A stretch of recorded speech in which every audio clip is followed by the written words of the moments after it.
एक गांव में एक किसान रहता था। उसका गांव के बाहर एक छोटा सा खेत था।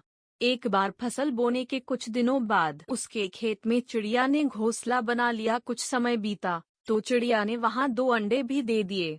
उन अंडों में से 2 छोटे छोटे बच्चे निकल आए।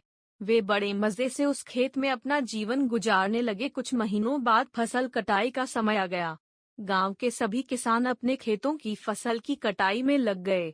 अब चिड़िया और उसके बच्चों का वह खेत छोड़कर नए स्थान पर जाने का समय आ गया था। एक दिन खेत में चिड़िया के बच्चों ने किसान को यह कहते सुना कि कल मैं फसल कटाई के लिए अपने पड़ोसी से पूछूंगा और उसे खेत में भेजूंगा। यह सुनकर चिड़िया के बच्चे परेशान हो गए। उस समय चिड़िया कहीं गई हुई थी।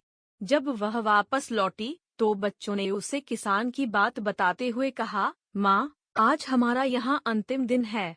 रात में हमें दूसरे स्थान के लिए यहाँ से निकला होगा। चिड़िया ने उत्तर दिया, इतनी जल्दी नहीं बच्चों, मुझे नहीं लगता कि कल खेत में फसल की कटाई होगी। चिड़िया की कही बात सही साबित हुई। दूसरे दिन किसान का पड़ोसी खेत में नहीं आया और फसल की कटाई न हो सकी। शाम को किसान खेत में आया और खेत को जैसे का तैसा देख बुदबुदाने लगा कि ये पड़ोसी तो नहीं आया। ऐसा करता हूँ, कल अपने किसी रिश्तेदार को भेज देता हूँ। चिड़िया के बच्चों ने फिर से किसान की बात सुन ली और परेशान हो गए। जब चिड़िया को उन्होंने ये बात बताई तो वह बोली, तुम लोग चिंता मत करो, आज रात हमें जाने की जरूरत नहीं है। मुझे नहीं लगता कि किसान का रिश्तेदार आएगा। ठीक ऐसा ही हुआ और किसान का रिश्तेदार अगले दिन खेत नहीं पहुँचा। चिड़िया के बच्चे हैरान थे कि उनकी माँ की हर बात सही हो रही है। अगली शाम किसान जब खेत आया तो खेत की वही स्थिति देख बुदबुदाने लगा कि ये लोग तो कहने के बाद भी कटाई के लिए आते नहीं हैं। कल मैं खुद आकर फसल की कटाई शुरू करूंगा। चिड़िया के बच्चों ने किसान की ये बात भी सुन ली। अपनी माँ को जब उन्होंने ये बताया तो वह बोली, बच्चों, अब समय आ गया है ये खेत छोड़ने का। हम आज रात ही ये खेत छोड़कर दूसरी जगह चले जाएंगे। दोनों बच्चे हैरान थे कि इस बार ऐसा क्या है जो माँ खेत छोड़ने को तैयार है।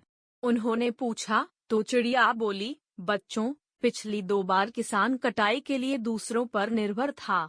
दूसरों को कहकर उसने अपने काम से पल्ला झाड़ लिया था, लेकिन इस बार ऐसा नहीं है। इस बार उसने यह जिम्मेदारी अपने कंधों पर ले ली है, इसलिए वह अवश्य आएगा। उसी रात चिड़िया और उसके बच्चे उस खेत से उड़ गए और कहीं और चले गए। सीख, दूसरों की सहायता लेने में कोई बुराई नहीं है, किंतु यदि आप समय पर काम शुरू करना चाहते हैं और चाहते हैं कि वह समय पर पूरा हो जाए तो उस काम की जिम्मेदारी स्वयं लेनी होगी। दूसरे भी मदद उसी की करते हैं जो अपनी मदद करता है। फ्रेंड्स, आपको ये चिड़िया की कहानी कैसी लगी? आप अपने कमेंट्स के द्वारा हमें अवश्य बताएं। ये हिंदी स्टोरी पसंद आने पर लाइक और शेयर करें। ऐसी ही और मोटिवेशनल स्टोरी पढ़ने के लिए हमें सब्सक्राइब कर लें। थैंक्स।